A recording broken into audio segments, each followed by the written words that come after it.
Cinta तथा आदिवासी राज्य सहयोग সকলোৰে কাৰণে এটা ধুনীয়া হাত চাপৰি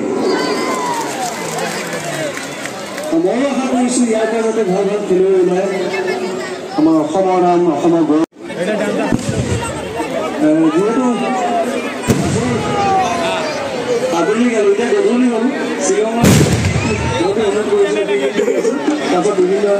শিল্পী আছে জ্যেষ্ঠ শিল্পী তেওঁলোকে গাব itu order dulu.